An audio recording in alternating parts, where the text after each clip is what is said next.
उजाला live खबरों का उजाला। Channel को लाइक और सब्सक्राइब करें और हमारी सारी महत्वपूर्ण खबरों को अपने मोबाइल पर पाएं।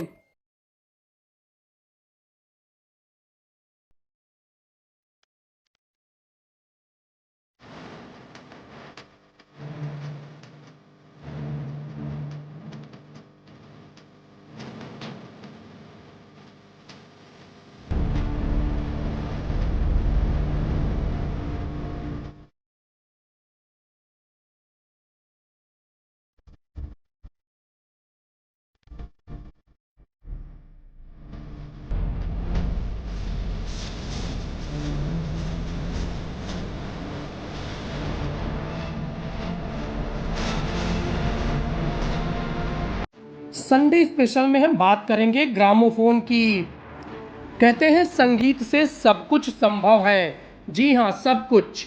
अगर हम दुख में होते हैं तो सैड भरे गीत सुनते हैं, अगर किसी पार्टी या अन्य फंक्शनों में होते हैं तो गजल सुनते हैं, अगर हम जॉय वाली पार्टी में होते हैं तो डीजे पर खूबसूरत डांस की म्यूजिक बजाकर उस पर डांस करते हैं। लेकिन क्या आपने सोचा है इस म्यूजिक सिस्टम की शुरुआत कैसे हुई?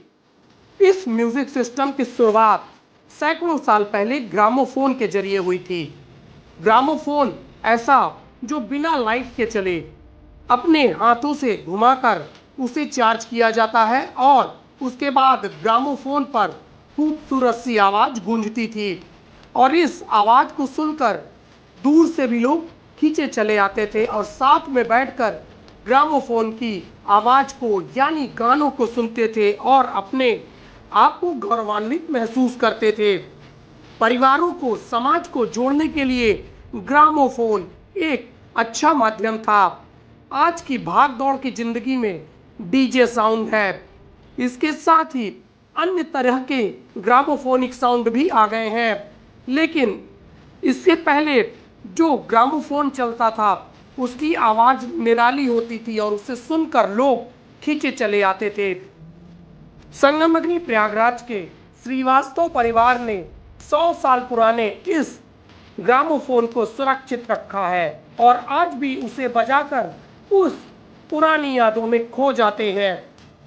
संस्कृति को संभालने के लिए अपने आप को भी स्थिर रखना आवश्यक होता है और अपनी संस्कृति को अपने बच्चों को किस तरह आप देंगे अगर आप पुरानी संस्कृति को संजोएंगे नहीं। तो इसका सार्थक प्रयास श्रीवास्तव दंपत्ति ने किया और इस ग्रामोफोन को सहेज कर रखा ताकि वह अपनी आने वाली नस्लों को, उनके पुराने पूर्वजों को, वाद्य यंत्रों को और अन्य संस्कृतियों को दे सकें। तो देखिए यह स्पेशल रिपोर्ट। ये एक दौर था जब लोग इस तरह की चीज़ों से संगीत का आनंद लिया करते थे। एक बहुत पहले था, ग्रामोफोन था, इसके बाद थोड़ा सा तकनीकी युग आगे बढ़ा तो लोगों के पास ट्रांजिस्टर आया, आकाशवाणी की शुरुआत हुई, तो फिर रेडियो आया, उसके बाद टेलीविज़न आया। जो संगीत का एक माहौल हुआ करता था उस दौर में ग्रामोफोन ही एक ऐसा संसाधन था जो लोगों से संगीत से जोड़ता था। लेकिन दुर्भाग्य ये था कि ये भी कुछ चुनिंदा लोगों के पास ही हुआ करता था। तो जब कभी भी जिस परिवार में चीज़ें होती थी और ये बजाया जाता था तो तमाम लोग जो लोकल हुआ करते थे, गांव के लोग होते थे, वो इकट्ठा हो जाते थे और इस ग्रामोफोन के सहारे संगीत का आनंद लिया करते थे। तो ये मेरे पिता की विरासत है हमारे पास। मेरी पूरी कोशिश रही है कि हम उस चीज़ को संभाल कर रखें ताकि आगे आने वाली पीढ़ी ये देख सके कि हमारा संगीत का इतिहास कैसा था, किन किन चीज़ों के माध्यम से हम संगीत के माध्यम से जुड़ सके और उसका आनंद ले सके। अपने घर में चीज़ें पुरानी कौन रखता है, अपने छत पे परिंदों के लिए पानी कौन रखता है। ये तो मैं था जो टूटी हुई दीवार को संभाले रखा, वरना घर में बुज़ुर्गों की निशानी कौन रखता है। वो दौर गुज़र गया। वो अद्भुत दौर था जो पूरे परिवार को निशानियों के सहारे एक दूसरे को जोड़ के रखता था। मैं आने वाली पीढ़ी से भी ये निवेदन करूँगा, गुजारिश करूँगा, आग्रह करूँगा, उन्होंने विनय करूँगा कि आपके पास जो भी चीज़ें अपने बुज़ुर्गों की निशानी के रूप में हो, जैसा कि मैंने कहा, चाहे वो संस्कार के रूप में है, परंपराओं के रूप में है तीज त्यौहार के रूप में है, उन सारी चीज़ों को सहेज कर रखिए। वो सारी चीज़ें, वो सारी विरासत हमारे परिवार को जोड़ कर रखने की का एक बहुत बड़ा आधार होती है। ये ग्रामोफ़ोन हमारे घर की विरासत, हमारे पूर्वजों की विरासत।